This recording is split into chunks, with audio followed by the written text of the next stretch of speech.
welcome to IMFL. Today I'm joined by my brother Humphrey Akwete. There's this general saying that everybody's going to die at some point. But what do you do when you're a young man in your 30s and your beloved wife passes away during childbirth?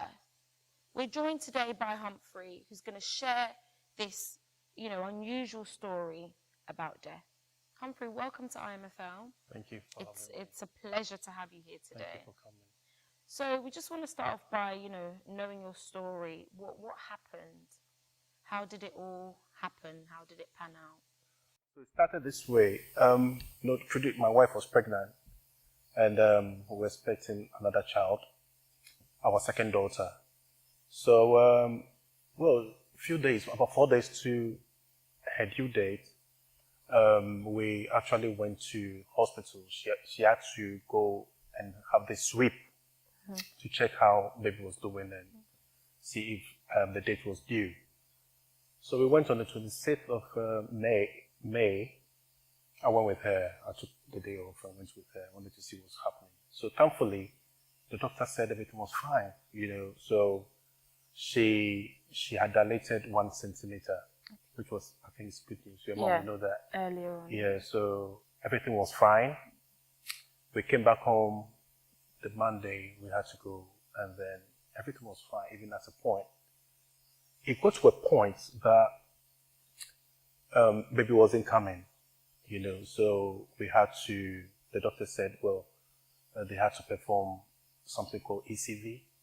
Yeah, so they had to send the baby in her womb. So it happened that she wanted to have a normal baby, normal birth. So the doctors tried it a couple of times. Well, it happens that she had to go under an emergency cesarean.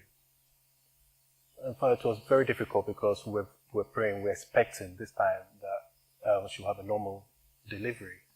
Well, it didn't turn out that way, so she had to go under the knife. So thankfully, by midnight, she had a baby. The baby came, and she was discharged the following day. So I'd even left the hospital to come home to change because for that 2 nights I was still in hospital. And then I came home. So when I go home, she called me that she's been discharged. Okay, so I came back to the hospital, and then we came home. We got home the next day because she had a baby very late. So we came back the following day. I went to work, and then she called me that she had to go back. She had to go back to hospital because she had a clot. So they said, whenever you have a clot, come back. So she went back, and all the time I was at work, I didn't even know she had called. I didn't check on my phone. So the next morning, and I was like, I called back. She had actually come back from hospital. So when I got home, she told me that she had been to hospital. I was like, whoa. So, she was at home the whole day. She was struggling, to be herself. So in the evening, I'd even gone out with my son to get a haircut. And then we had a call that I need to come home desperately. So I came home. They had already called the ambulance.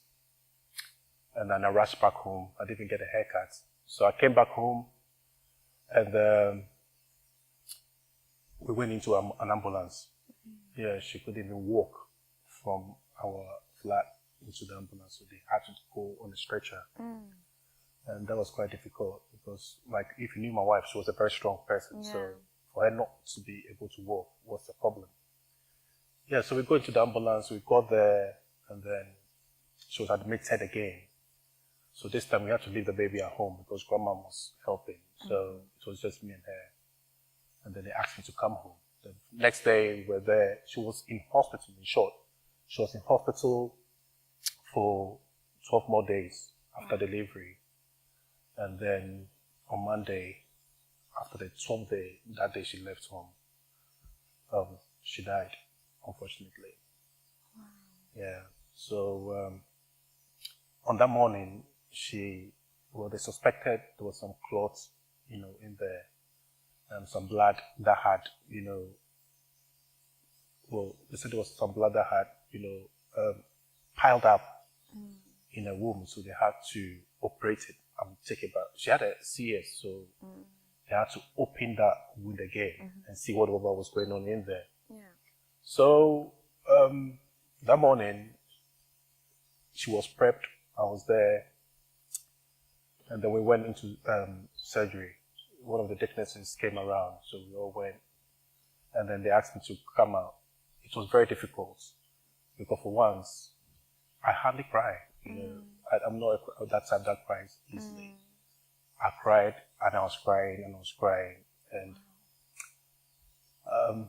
it was like a premonition of that sort. Yeah, I had this feeling something wasn't right. I don't know. So I kept praying in my head. I was still crying. So before she actually started operation on her, I was standing outside of the reception, and she saw me crying. So she asked the nurses to bring me in, and then I went to see her, and she told me, "Look, honey, don't cry." She never calls me Humphrey. She calls me honey, and I kind of like that. And then she said not to cry, and then she was just smiling. She said everything will be fine. And she told me, just go home and look after the kids. You know, so I didn't stop crying. And myself, I was surprised how the amount of, cry that was coming. I cried. The tears just kept flowing uncontrollably. So the nurses actually escorted me out of the hospital. So I got into my car downstairs at the car park. And then they said they would call me if they finish. I asked them how long. They said it wouldn't take long, about half an hour to an hour. Okay. So I was in my car for a very long time. I wasn't hearing from them. So I just decided to drive out. So I drove out of the hospital. And at a point, I wanted to come to church because it was a Monday clinic. I wanted to come as well. So my way, I felt very uneasy. So I parked by a park somewhere. And I went into the park and I was just praying and just walking around there. And I kept watching my time and watching my phone. No call was coming. So before I realized, I was very close to Southend. Yeah, and I have a friend that lives there. So I called him, Martin, are you home? He said, yeah. I said, can I just come in? He said, yeah, sure. So we sat there, we were talking. I kept watching my phone. And then my mom-in-law called me. And said, well, I said, well, I'm not far from the hospital. He said, well, the hospital just called that they've been trying to reach your phone. And I said, well, no one has called me. So I called the hospital. And they asked me, who am I? I said, well, I'm around. They said, yeah, you need to come in. And I asked them, okay, is everything okay? They said, I need to come in, but he doesn't seem too well. And I said, well, whatever it is, just tell me. Yeah. And because I'm driving and I need to, be sure and then have a very clear mind because I'm driving and I just want to know what's going on. So, well, you need to come in. So I said, okay. So after a few minutes, I called back. No, they called me, actually. And I said, yeah, I was just in traffic. I'll soon be there. So I got there, and they said to come to one room.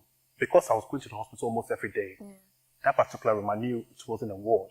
I knew it was like a family ward. There was a bed, like a big king-size bed there. So I was like, room 12. So I got there, and on my way, I even saw Pastor. Pastor was also buying a ticket to leave.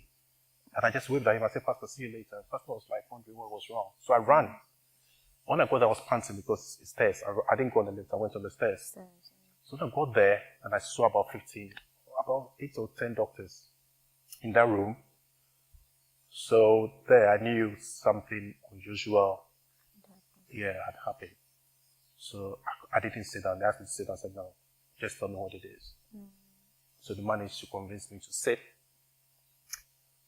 So I sat there, and then, the doctor didn't tell me straight. He said it didn't look too good for her.